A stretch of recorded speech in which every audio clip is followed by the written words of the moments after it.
نحمده ونصلي ونسلم على رسوله الكريم اما بعد فاعوذ بالله من الشيطان الرجيم بسم الله الرحمن الرحيم رب اشرح لي صدري ويسر لي امري واحلل عقدة من لساني يفقهوا قولي صدق الله مولانا العظيم۔ محبت سے باواز بلند درود شریف پڑھ لیجئے۔ اللهم صل على سيدنا ومولانا محمد معدن الجود والكرم وآله وبارك وسلم صلاة وسلام عليك يا سيدي يا رسول الله وعلى آلك واصحابك يا حبيب الله۔ درس قرآن کی آج نشست نمبر 308۔ آج انشاءاللہ تعالی سورہ آل عمران کی آیت نمبر 139 سے گفتگو کا آغاز کریں گے۔ اللہ کریم کی بارگاہ میں دعا کرتا ہوں کہ مجھے حق بیان کرنے اور ہم تمام کو ایمان کی سلامتی کے ساتھ اس حق پر عمل پیرا ہونے کی توفیق عطا فرمائے۔ آیت نمبر 139 پر پچھلی نشست میں ہم نے گفتگو کا اختتام کیا تھا، جس کا ایک معنی میں نے آپ کے سامنے عرض کیا تھا، دوسرے معنی پر انشاءاللہ آج گفتگو کریں گے۔ آیت مبارکہ یہ تھی وَلَا تَهِنُوا وَلَا تَحْزَنُوا وَأَنْتُمُ الْأَعْلَوْنَ إِن كُنتُم مُؤْمِنِينَ، کمزوری نہ دکھاؤ، غم نہ کھاؤ، وَأَنْتُمُ الْأَعْلَوْنَ کہ تم ہی غالب رہو گے، ان کنتم مؤمنین اگر تم مؤمن ہو۔ مسلمانوں کے اعلیٰ اور غالب ہونے کے معنی میں سے ایک معنی ہم نے پچھلی نشست میں بیان کیا تھا۔ وہ معنی یہ تھا کہ اگر مسلمان اجتماعی طور پر اللہ اور اس کے رسول صلی اللہ علیہ وآلہ وسلم کی اطاعت و فرما برداری کرتے رہیں تو کفار کے خلاف معرکہ آرائیوں میں اللہ تعالی مسلمانوں کو ہی فتح سے ہمکنار فرمائے گا، جیسا کہ غزوہ احد کے بعد جب تک حضور سید عالم صلی اللہ علیہ وآلہ وسلم اپنی ظاہری حیات میں زندہ رہے، اس وقت تک تمام مسلمان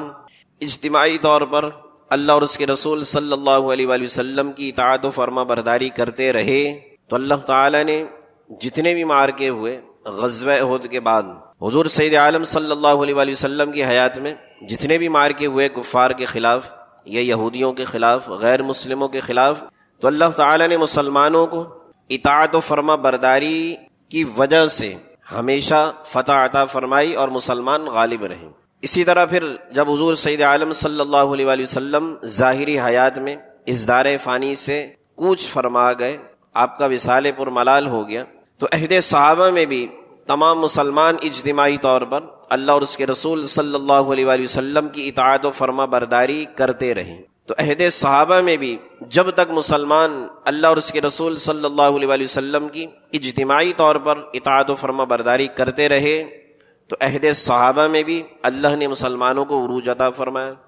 اور مسلمان ہی غالب رہے، جو قرآن کا وعدہ ہے اسی آیت مبارکہ میں۔ پھر عہد صحابہ کے بعد جب تابعین کا دور آیا تو کہتے ہیں کہ بنو امیہ کے دور میں 3 بر اعظموں تک مسلمانوں کی حکومت قائم ہو چکی تھی۔ حکومت قائم ہو چکی تھی کا مطلب کیا ہے کہ 3 بر اعظموں تک اسلام پھیل چکا تھا، اور اس کی بنیادی وجہ کیا رہی کہ بنو امیہ کے دور تک بھی تمام مسلمان اجتماعی طور پر اللہ اور اس کے رسول صلی اللہ علیہ وآلہ وسلم کے دین کو، ان کے احکامات کو، ان کی رضا کو اپنا منشور بنائے رکھتے اور اللہ اور اس کے رسول صلی اللہ علیہ وآلہ وسلم کے بیان کردہ احکامات کو اپنی زندگی کا شیوا بنائے رکھا اور اجتماعی طور پر اطاعت و فرما بردار رہے تو اللہ نے مسلمانوں کو عروج عطا فرمایا۔ لیکن جب مسلمان تن آسانی، عیش و عشرت، باہمی لڑائیوں میں، طوائف الملوکی میں اور کرسی کے مقابلے میں، بادشاہت اور سلطنت کے مقابلے میں ایک دوسرے سے دست و گریباں ہو گئے، اللہ اور اس کے رسول صلی اللہ علیہ وآلہ وسلم کا حکم پس پشت ڈال دیا تو پھر مسلمان مغلوب ہونا شروع ہوگا، اور آج تک مسلمان مغلوب ہوتے ہوئے ہی چلتے چلے آ رہے ہیں۔ یہ ہماری پوری 1450 سالہ تاریخ دین اسلام کی اس بات پر گواہ ہے، اور اس آیت مبارکہ کا مصداق ہے جو اللہ نے فرمایا نا کہ کمزوری نہ دکھاؤ، غم نہ کھاؤ کہ تم ہی غالب رہو گے اگر تم کامل مومن رہو۔ اللہ نے تو یہ وعدہ 1450 سال پہلے فرما لیا ہے، اور یہ آیت مبارکہ کس تناظر میں نازل ہوئی ہے؟ غزوہ احد کے تناظر میں، کیونکہ غزوہ احد کے بعد مسلمان غمگین ہو گئے تھے، تھوڑے سے پژمردہ ہو گئے تھے، اور اپنے اس شکست کو دیکھ کر تھوڑی سی پریشانی کا شکار ہو گئے تو اللہ نے تسلی دی، دلاسا دیا کہ تم غم نہ کھاؤ، کمزوری نہ دکھاؤ کہ تم ہی غالب رہو گے، تم پریشان نہ ہو اپنی اس وقتی شکست سے جو غزوہ احد میں ہوئی اور ہزیمت کا سامنا ہوا۔ تو ایک معنی غلبے کا تو یہ ہے کہ مسلمانوں کو اللہ دنیاوی اعتبار سے غالب رکھے گا، دنیاوی اعتبار سے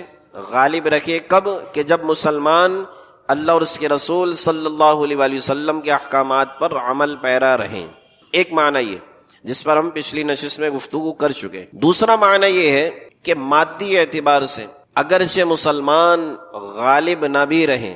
مادی اعتبار سے، مادی اعتبار یعنی دنیاوی اعتبار سے مسلمان غالب نہ بھی رہیں، تب بھی اللہ تعالی دلیل اور برہان کا غلبہ ہمیشہ دین اسلام کو عطا کیے رکھے گا۔ دلیل اور برہان کا غلبہ کیا ہے؟ کہ اگرچہ مادی اعتبار سے مسلمان کسی زمانے میں مغلوب ہو بھی جائیں جیسا کہ ابھی ہیں، ٹھیک ہے، اور کفار غالب ہوں، تب بھی مسلمانوں کا دین کفار کے باطل دینوں کے مقابلے میں دلیل اور برہان کے اعتبار سے غالب ہے، نشانیوں کے اعتبار سے، تعلیمات کے اعتبار سے، یعنی جو قرآن، جو اسلام کی نشانیاں، جو دلائل اللہ کے ایک ہونے پر، رسولوں کے برحق ہونے پر، جو دلائل اسلام کے پاس موجود ہیں، وہ دلائل اور کسی دین میں آپ کو نہیں ملیں۔ اور جو اعلیٰ کتاب، افضل کتاب اللہ نے مسلمانوں کو عطا کر رکھی، قرآن مجید فرقان حمید، وہ عظیم الشان کتاب اور کسی دین میں آپ کو نہیں ملے گی۔ تو کہتے ہیں کہ مادی اعتبار سے کسی زمانے میں مسلمان مغلوب ہو بھی جائیں، تب بھی دلائل اور برہان کے اعتبار سے جو اسلام ہے وہ ہمیشہ غالب رہے گا۔ اسلام کی تعلیمات،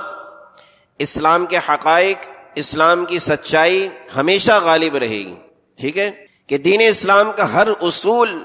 معقولیت کے لحاظ سے کفار کے اصولوں سے برتر ہے۔ معقولیت یعنی عقل کے معیار کے مطابق اگر آپ کسی چیز کو دیکھیں تو دین اسلام کے جو احکامات ہیں وہ، اور اس کے مقابلے میں غیر مسلموں کے بنائے ہوئے احکامات اور ان کے قانون ہیں، عقلی اعتبار سے بھی اگر آپ مذہب سے ہٹ کر، اسلام اور غیر اسلام کی سوچ سے ہٹ کر صرف عقلی پیمانے پر بھی اگر آپ آج دنیا کے مذاہب کو دیکھیں تو ایک سمجھدار آدمی، ایک عقل مند، شعور رکھنے والا انسان وہ اس نتیجے پر پہنچے گا کہ جو اسلام کی حقانیت ہے، اسلام کے دلائل ہیں، وہ حق پر ہیں، اسلام کے دلائل واضح ہیں۔ تو معقولیت کے اعتبار سے بھی کفار کے اصولوں سے ہمیشہ غالب رہیں گے اسلام کے اصول۔ آج دنیا کے کافروں میں اگر آپ دیکھیں تو زیادہ تر عیسائی ہیں، عیسائیوں کی تعداد دنیا کے کافروں میں زیادہ ہے، اس کے بعد دہریے، پھر بت پرست۔ اب اس کے مقابلوں میں مسلمانوں کا اللہ وحدہ لا شریک کا جو عقیدہ ہے، اسلام کا جو عقیدہ توحید ہے، تمام مذاہب کے عقائد پر دلیل کے اعتبار سے غالب ہے، کیونکہ بت کبھی بھی مستحق عبادت نہیں ہو سکتا۔ اس بات کو آپ عقلی پیمانے پر رکھ کر سوچیں کہ جس کو انسان خود بنا رہا ہو، پتھر کو تراش کر ایک مورتی بنا رہا ہو، کہ جو انسان کی اپنی بنائی ہوئی ہے، وہ مستحق عبادت کیسے ہو سکتا ہے؟ اب قرآن نے، احادیث نے تو دلائل دیے ہیں اپنی جگہ، لیکن عقلی معیار کے مطابق بھی اگر آپ اس کو سوچیں تو بتوں کا مستحق عبادت ہونا کسی بھی اعتبار سے صحیح نظر نہیں آتا، ٹھیک ہے۔ ایسے ہی عیسائیوں کا جو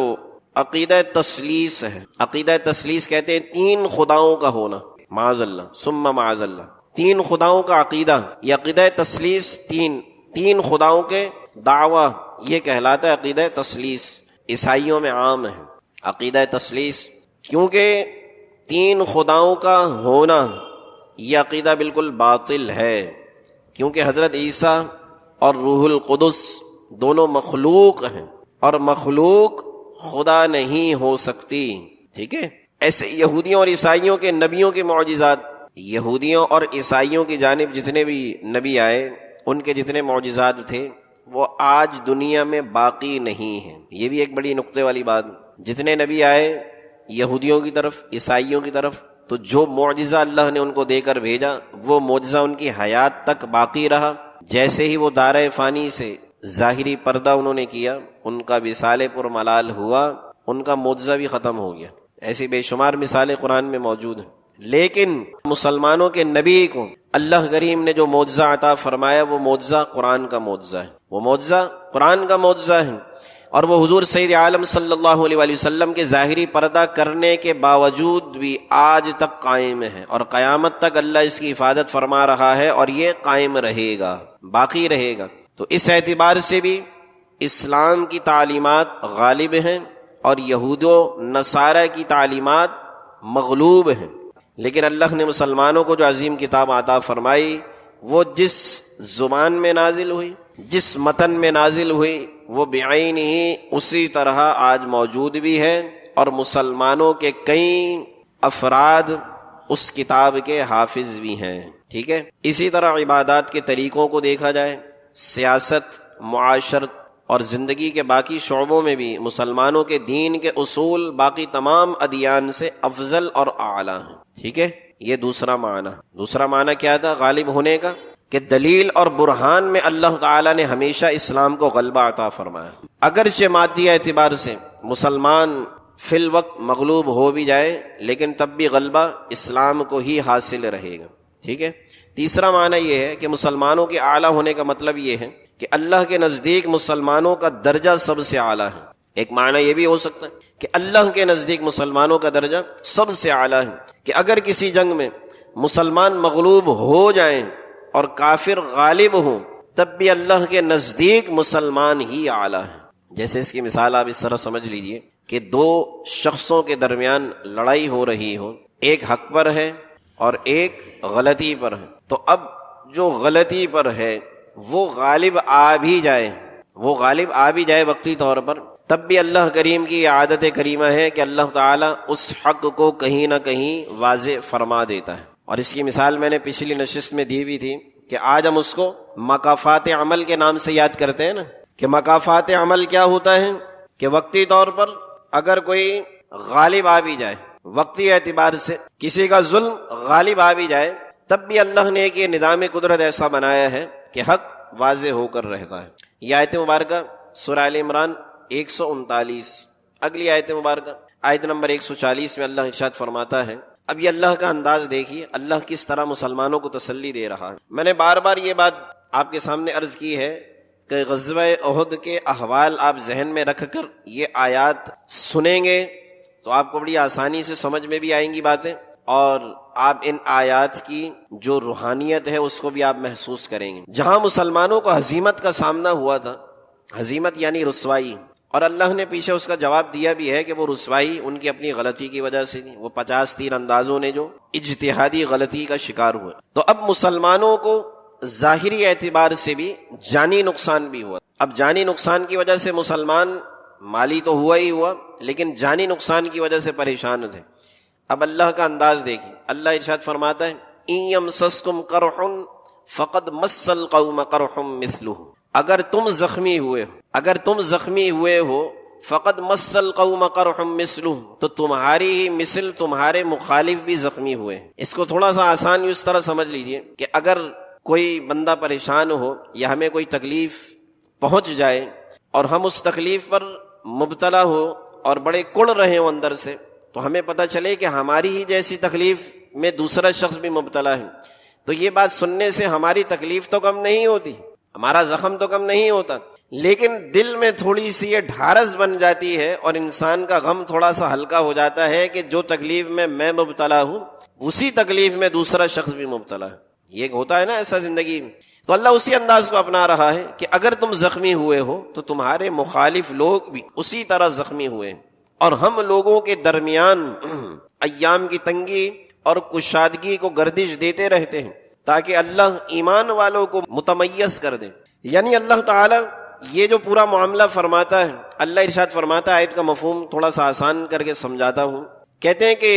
کبھی آپ کا دشمن آپ پر غالب آ جائے، کبھی آپ اپنے دشمن پر غالب آ جائیں، تو اللہ تعالیٰ یہ ایام کی جو گردش ہوتی ہے، کبھی فتح ہو گئی کبھی شکست ہو گئی، کبھی فتح ہوئی کبھی شکست ہوئی، تو اللہ فرماتا ہے کہ یہ جو گردش ایام ہیں ہم اس کو اس لیے پھیرتے ہیں تاکہ اللہ ایمان والوں کو ممتاز کرے، کیونکہ اس پریشانی میں، اس تکلیف میں جو لوگ صبر اختیار کریں، اللہ اور اس کے رسول صلی اللہ علیہ وآلہ وسلم کی رضا پر راضی رہیں اور اس تکلیف پر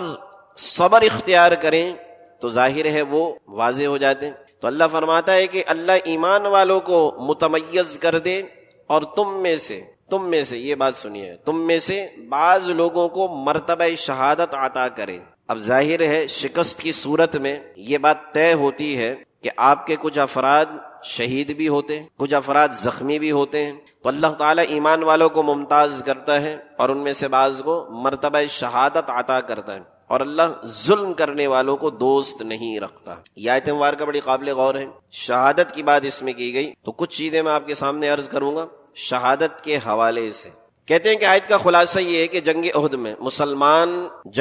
میں مسلمانوں کے زخمی ہونے اور قتل ہونے سے تم کیوں کر کمزوری دکھاؤ گے اور غم کھاؤ گے کہ اگر تم میں سے بعض زخمی ہوئے ہیں اور بعض قتل ہوئے ہیں تو جنگ بدر میں اللہ نے جو یہ انداز اپنایا ہے نا کہ اگر تم اس بات پر پریشان ہو کہ تمہیں زخم لگے اور تمہارے بھائی شہید ہو گئے تو تم اس بات سے کیوں پریشان ہو رہے ہو؟ یہی معاملہ جنگ بدر میں تم نے دشمنوں کا کیا۔ جنگ بدر میں تم نے اپنے دشمنوں کو شکست دی، ان کو زخمی کیا، اور ان کے جو ساتھ آنے والے افراد تھے تم نے ان کو واصل جہنم کیا، قتل کیا ان کو۔ تو آج وہی معاملہ تمہارے ساتھ ہو گیا ہے، ٹھیک ہے؟ تو جنگ بدر میں تمہارے دشمنوں کو اس سے زیادہ ہزیمت اٹھانی پڑی، یعنی جو رسوائی ابھی تمہارے حصے میں آئی ہے جنگ بدر میں تمہارے دشمنوں کو اس سے کہیں زیادہ نقصان ہوا، ان کے بہت سارے لوگ زخمی ہوئے، بہت سارے لوگ ان کے قتل ہوئے، اور ذلت و رسوائی تمہارے مقابلے میں کہیں زیادہ ان کو اٹھانی پڑی، اور ان کے بھی اسی قدر افراد قتل ہوئے تھے اور اس سے زیادہ زخمی بھی ہوئے۔ تو فرمایا کہ جنگ جو ہے وہ کنویں کے ڈول کی طرح ہے۔ ڈول تو سمجھتے ہیں نا، جس سے پانی نکالا جاتا ہے کنویں سے، تو کہا گیا کہ جنگ جو ہے وہ کنویں کے ڈول کی طرح ہے کہ کبھی وہ ڈول ایک کے ہاتھ میں آ گیا، کبھی دوسرے کے ہاتھ میں آ گیا۔ تو اب جو طاقتور شخص ہوتا ہے جو ڈول کو طاقت کے ساتھ کھینچ سکتا ہے تو وہ زیادہ پانی کھینچے گا، اور جو کمزور ہوگا وہ کم پانی کھینچے گا۔ تو فرمایا کہ یہ گردش ایام ہم لوگوں میں پھیرتے رہتے ہیں، اور یہ اللہ کی حکمت ہے کہ کسی دن حق کا غلبہ ہو جاتا ہے اور کسی دن بظاہر باطل کا، ٹھیک ہے؟ بظاہر باطل کا غلبہ بھی ہوتا ہے، اور حق اور باطل کے درمیان اسی طرح ایام گردش کرتے رہتے ہیں، اور اسی گردش ایام کی وجہ سے اللہ تعالیٰ اپنے علم کو ظاہر فرماتا ہے اور مسلمانوں کو کافروں سے چھانٹ کر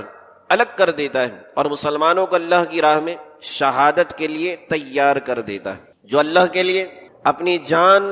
اور مال کو نچھاور کر دیتے ہیں، اور پھر اللہ تعالیٰ شہداء کو موت کے بعد حیات ابدی عطا فرماتا ہے شہداء کو، اور شہداء کو رزق بھی دیا جاتا ہے، اور اللہ تعالیٰ نے شہیدوں کا درجہ، آپ اندازہ لگائیے کہ شہیدوں کا درجہ اللہ نے انبیاء اور صدیقین کے ساتھ رکھا ہے، اور یہ کتنی بڑی فضیلت ہے۔ شہید اس مسلمان کو کہتے ہیں جو اللہ کے دین کی سربلندی کے لیے اللہ کی راہ میں قتل کیا جائے، یا جس مسلمان کو ظلماً قتل کیا جائے۔ ان دونوں کا شرعی حکم یہ ہے، یہ آپ کی علمیت میں اضافے کے لیے آگے آنے والی بات، کہ ان دونوں کا شرعی حکم یہ ہے کہ اگر یہ اسی حادثے میں انتقال کر جائیں اور کسی علاج اور ادویات وغیرہ دینے کی نوبت نہ آئے تو کہا جاتا ہے کہ ان کی نماز جنازہ پڑھی جائے گی، لیکن غسل نہیں دیا جائے گا اور نہ کفن پہنایا جائے گا۔ شہید کا درجہ بتا رہا ہوں آپ کو کہ شہید اگر میدان جہاد میں شہید ہو گیا، ٹھیک ہے، یا کسی شخص کو ظلماً قتل کیا گیا۔ ظلماً کا مطلب کیا ہے؟ آج کل کی عرف سے میں مثال دوں کہ ڈاکو آئے، گن پوائنٹ پہ آپ سے موبائل لے رہے تھے، آپ کی نقدی رقم آپ سے چھین رہے تھے، آپ نے کچھ مزاحمت کی اور اس مزاحمت پہ ڈاکوؤں نے آپ کو قتل کر دیا۔ تو ڈاکوؤں نے قتل کر دیا اور موقع پر ہی بندہ دار فانی سے رخصت ہو گیا، اسی حادثے میں وہ قتل ہو گیا۔ تو اس کا حکم کیا ہے کہ اس کی نماز جنازہ تو پڑھی جائے گی، لیکن نہ غسل دیا جائے گا اور نہ کفن پہنایا جائے گا، ٹھیک ہے؟ لیکن اگر اس معرکہ آرائی میں، ٹھیک ہے، اب میدان جہاد میں مجاہد لڑ رہا ہے دشمن سے، اس معرکہ آرائی میں شدید زخمی ہو گیا، اب زخموں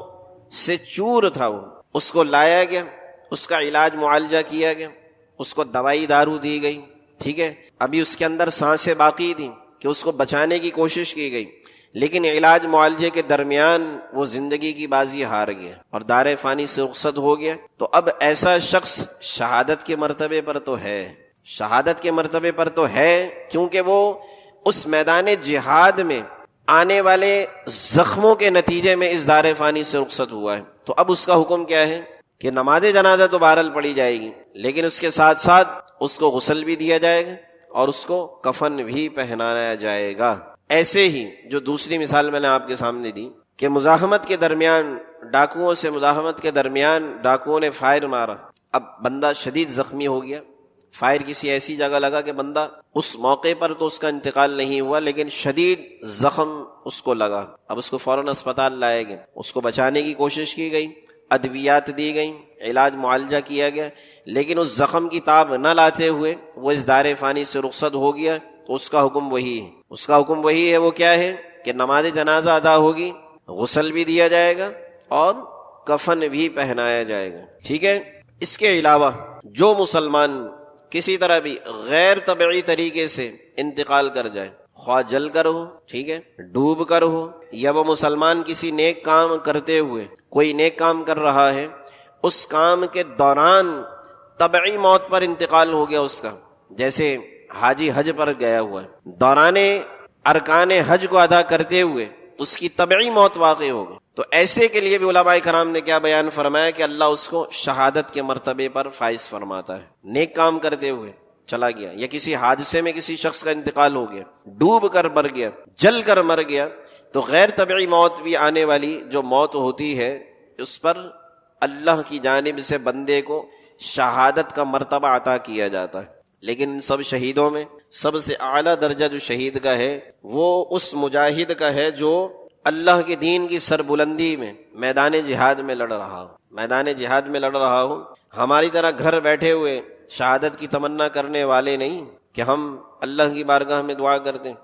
کہ اللہ ہمیں شہادت کی موت نصیب فرما، کام اس کے لیے کچھ بھی نہیں کرتے، مجھ سمیت شہادت کی تمنا تو کرتے ہیں لیکن کام کتنے کیے ہم نے، کام کتنے کیے شہادت کے لیے۔ حضرت سیدنا محمد الرسول اللہ صلی اللہ علیہ وآلہ وسلم شہادت کی تمنا کیا کرتے ہیں، لیکن اس کے ساتھ ساتھ میدان جہاد میں شریک بھی ہوتے ہیں، لیکن اللہ کی یہ حکمت تھی کہ اللہ نے اپنے نبی کو شہید نہیں ہونے دیے، آپ پر طبعی موت طاری ہوئی۔ حضرت سیدنا خالد بن ولید رضی اللہ عنہ، سیف اللہ، اللہ کی تلوار کا لقب پانے والے، یہ غزوہ احد میں انہی کی وجہ سے مسلمانوں کو شکست ہوئی۔ آپ کو احوال یاد ہے نا، دیکھیں بار بار ابھی آگے کئی آیات تک غزوہ احد کا تذکرہ چلتا رہے گا، تو اس لیے غزوہ احد آپ ذہن میں رکھیں، اور وہ احوال آپ کے ذہن میں ہوگا تو فوراً نقطہ آپ کے دماغ میں فوراً آ جائے گا، دیر نہیں لگے گی آپ کو سمجھنے میں۔ تو جو 50 تیر انداز تھے نا، وہ جب میدان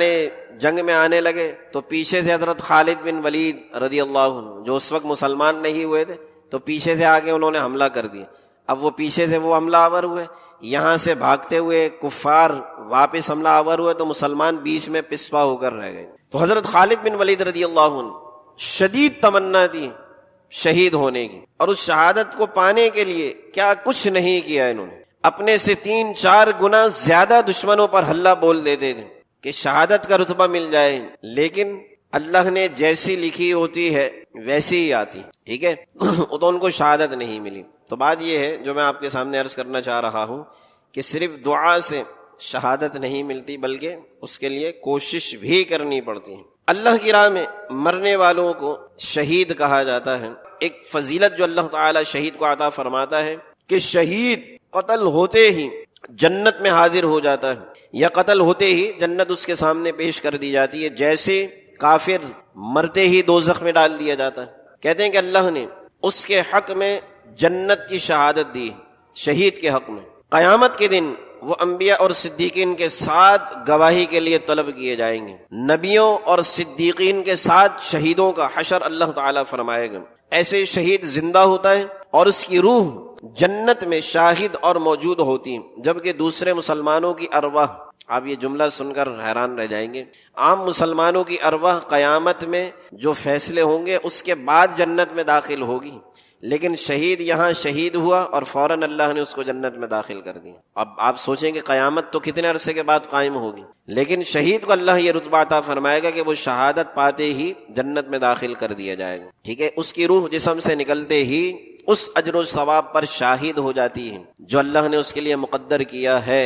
اگلی آیت مبارکہ یہ ہے کہ وَلِيُمَحِّصَ اللَّهُ الَّذِينَ آمَنُوا وَيَمْحَقَ الْكَافِرِينَ۔ مفہوم کیا ہے؟ اس لیے کہ اللہ مسلمانوں کو گناہوں سے پاک کر دے اور کافروں کو مٹا دے۔ پچھلی آیت کا مفہوم ذہن میں رکھیں۔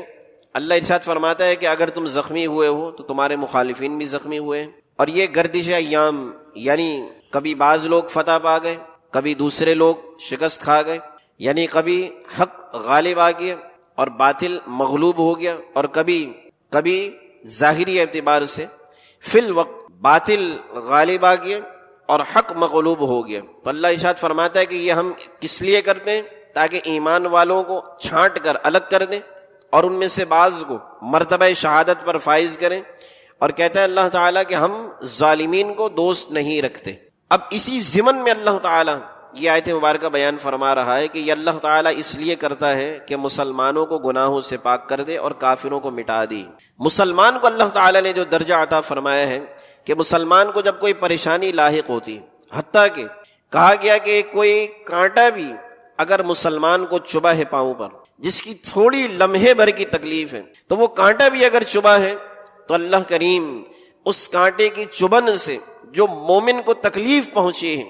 اللہ کریم اس تکلیف کے بدلے مسلمان کے گناہوں کو مٹا دیتا ہے۔ یہ تو ایک چھوٹی سی مثال میں نے آپ کو دی۔ تو اب یہ گردش ایام کی وجہ سے جو ہم پر مصیبتیں، پریشانیاں اور مصائب و آلام کے پہاڑ ٹوٹ پڑتے ہیں، اور ہم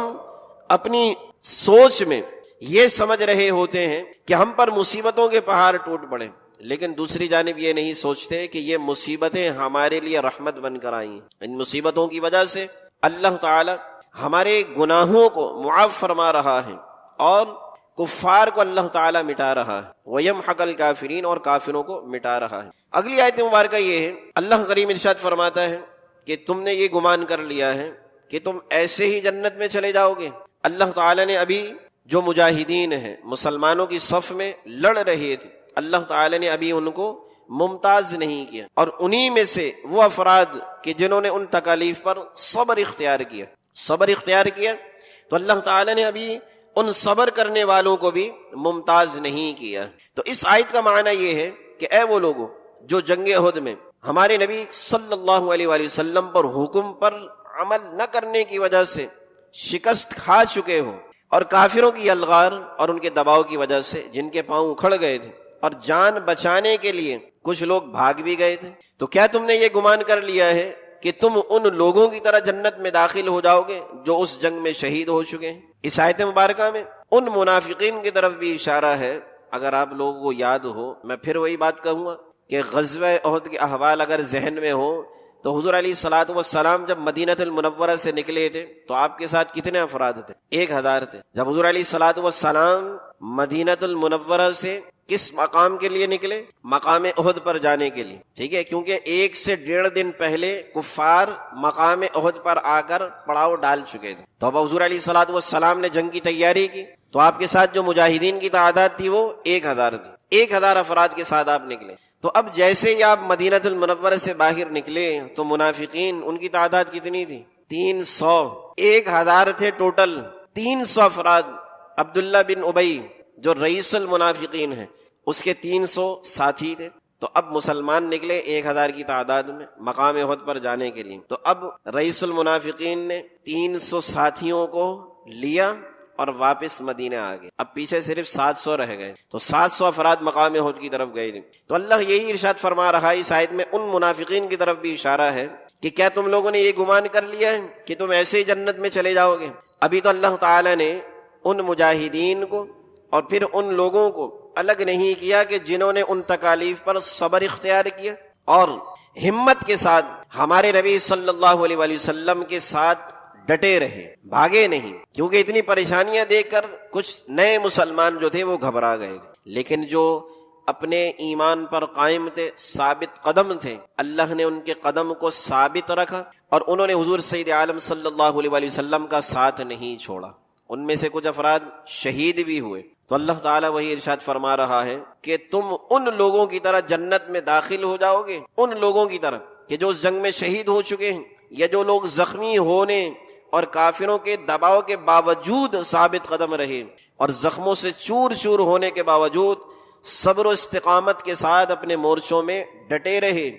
اور اپنی جانوں پر کھیل کر ہمارے نبی صلی اللہ علیہ وآلہ وسلم کی حفاظت کرتے رہے. تو کیا تم نے یہ گمان کر لیا ہے کہ اللہ ان کو الگ کرنے سے پہلے تمہیں جنت میں داخل کر دے گا؟ آیت نمبر 143 چھوٹی سی آیت مبارکہ کہ تم تو موت کے آنے سے پہلے موت کی تمنا کیا کرتے ہیں، سو اب تم نے موت کو دیکھ لیا ہے اور وہ تمہاری آنکھوں کے سامنے ہے. اس سے پہلے آپ کو ایک چیز بتاؤں، بعض افراد ایسے تھے کہ جو غزوہ بدر میں مسلمانوں کے ساتھ شریک نہیں تھے. بعض مسلمان غزوہ بدر میں مسلمانوں کے ساتھ شریک نہیں ہوئے تھے میدان بدر میں. تو اب وہ جب آپس میں بیٹھتے ہیں نا اور اہل بدر کے ساتھ بیٹھتے ہیں اور ان کے احوال سنتے میدان بدر کے، تو وہ یہ تمنا کرتے کہ کاش اب دوبارہ کوئی ایسا موقع آئے تو ہم بھی بڑھ چڑھ کر میدان جہاد میں حصہ لیں اور کفار کو واصل جہنم کریں. اور قسم کھایا کرتے تھے باقاعدہ کہ اللہ دکھا دے گا کہ میں کیسی جرت و بہادری سے لڑتا ہوں. یہ تمہید سن لیا آپ نے. اب یہ حدیث مبارکہ سنیے صحیح بخاری کی. کہتے ہیں کہ حضرت انس رضی اللہ عنہ بیان کرتے ہیں کہ ان کے چچا حضرت انس بن نضر رضی اللہ عنہ جنگ بدر میں شریک نہیں ہو سکے. انہوں نے کہا کہ میں پہلے جہاد میں نبی اکرم صلی اللہ علیہ وآلہ وسلم کے ساتھ شریک نہیں ہو سکا تھا غزوہ بدر کے بعد کا. اگر اب اللہ نے مجھے نبی اکرم صلی اللہ علیہ وآلہ وسلم کے ساتھ جہاد میں شرکت کا موقع دیا تو اللہ تعالیٰ لوگوں کو دکھا دے گا کہ میں کس قدر ہمت سے اور کوشش سے لڑتا ہوں. ایسا جذبہ تھا مسلمانوں، اور آج ہم صرف باتیں ہی کرتے ہیں. تو اب جب جنگ احد میں مقابلہ ہوا اور مسلمان شکست کھانے لگے تو حضرت نضر تلوار لے کر آگے بڑھے. حضرت انس بن نضر جو یہ باتیں پہلے کرتے تھے کہ اگر ایسا موقع دوبارہ آیا تو میں حضور علیہ الصلوۃ والسلام کے ساتھ بڑھ چڑھ کر میدان جہاد میں حصہ لوں گا اور اللہ انشاءاللہ دکھا دے گا کہ میں کس قدر جرت و بہادری سے لڑتا ہوں. تو اب جب مسلمان شکست کھا گئے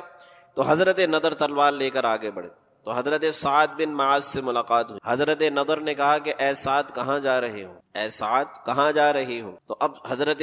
سعد بن معاذ رضی اللہ عنہ نے فرمایا کہ مجھے تو احد پہاڑ کے پاس سے جنت کی خوشبو آ رہی ہے. کہتے ہیں کہ وہ کفار سے قتال کرنے لگ گئے حتیٰ کہ شہید کر دیے گئے. اور کہا جاتا ہے اللہ اکبر، کہا جاتا ہے کہ ان کی لاش پر اس قدر زخم تھے، ان کی لاش پر اس قدر زخم تھے کہ ان کی بہن کے سوا کسی نے بھی ان کو نہیں پہچانا. یعنی ان کا چہرہ بھی زخموں سے چور، ان کا جسم بھی زخموں سے چور، ان کا جسم چہرہ سب زخموں سے چور. کوئی بھی نہیں پہچان پا رہا تھا کہ یہ شہید کون ہے. تو ان کی بہن نے ان کو پہچانا بھی کیسے کہ ان کی انگلیوں کے جو پوروں تھے ان کے پوروں پر تل کا نشان تھا، ان کے پوروں پر تل کا نشان تھا، جس سے ان کی بہن نے پہچانا کہ یہ میرا بھائی حضرت سعد بن معاذ رضی اللہ عنہ. تو کہا جاتا ہے کہ ان کے جسم پر 70 سے زیادہ نیزوں اور تیروں کے زخم تھے. اللہ. تو اسلام ایسے ہی آج ہم تک نہیں پہنچا ہے. ہم تو بڑی بڑی باتیں کر دیتے اور کہتے ہیں کہ اسلام پر عمل کرنا بڑا دشوار ہے. آج کون سی آسانی ہمارے پاس نہیں. سردی گرمی کپڑوں کی بات کی جائے، رہائش کی بات کی جائے تو سردیوں میں گرم پانی میسر ہے، سردیوں میں گرم پانی میسر ہے، گرمیوں میں ٹھنڈا پانی میسر ہے. ایک بات میں آپ کو بتاؤں، جیسی زندگی ہم ابھی گزار رہے ہیں نا، آپ یقین کریں پرانے وقتوں کے بادشاہ تصور بھی نہیں کر سکتے تھے کہ آنے والے وقتوں میں ایک عام آدمی کے گھر میں ایک ایسی مشین ہوگی کہ ایک طرف سے پانی آئے گا دوسری طرف سے گرم نکلے گا، ایک طرف سے عام پانی آئے گا دوسری طرف سے ٹھنڈا نکلے گا. یقین کریں بڑے بڑے بادشاہ تصور نہیں کر سکتے. برف کی سہولت ہمارے پاس ہے، گرم پانی کی سہولت ہمارے پاس ہے، پنکھے کی سہولت ہمارے پاس ہے. پہلے زمانے میں تو پنکھے نہیں ہوتے، اے سی نہیں ہوتے، ہیٹر نہیں ہوتے، لیکن یہ ساری سہولیات آج ہمیں میسر ہیں. لیکن اس کے باوجود بھی عملی اعتبار سے ہم کمزور ہیں. تو آج کا مسلمان عملی اعتبار سے جب تک کامل نہیں ہوگا تو اللہ کا وہ وعدہ یاد رکھیے کہ وَأَنْتُمُ الْأَعْلَوْنَ إِن كُنتُم مُؤْمِنِينَ، کہ اللہ ارشاد فرماتا ہے کہ میں تم کو غالب رکھوں گا. کب؟ کہ جب تک تم کامل مومن رہو گے.